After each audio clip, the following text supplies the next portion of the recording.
Hello' everyone, আজি মই বনাম অমিতা ফুলৰ চব্জি। সেয়ে আহি গ'লোঁ বাৰীত ফুলখিনি পাৰিবলৈ। বাট মই এবাৰো খাই পোৱা নাই দেই, আজি প্ৰথমবাৰৰ বাবে খাম আৰু বনামো। তেতিয়া লাগে বোলে ৰেচিপি চাৰ্চ কৰি চাইছিলোঁ। সেয়ে প্ৰথমতে এয়া বইল কৰি ল'লোঁ 10 মিনিটমানৰ বাবে। তাৰপিছত এয়া ভালকৈ ধুই লৈ আলু, পিঁয়াজ আৰু নহৰু, জলকীয়াখিনি কাটি ল'লোঁ।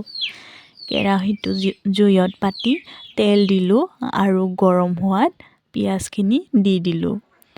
লগত নহৰু আৰু জলকীয়া পেষ্টখিনিও দি দিলোঁ।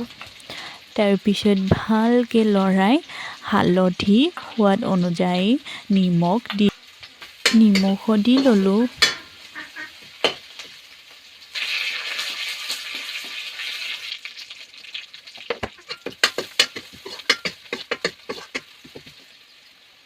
তাৰপিছত এয়া মই দিলোঁ ফুল আৰু আলুখিনি।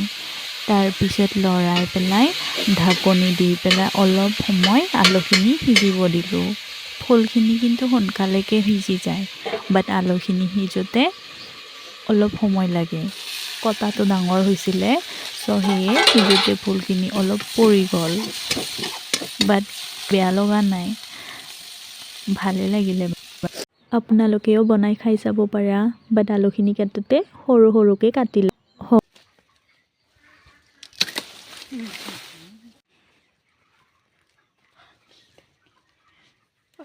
থাকিলে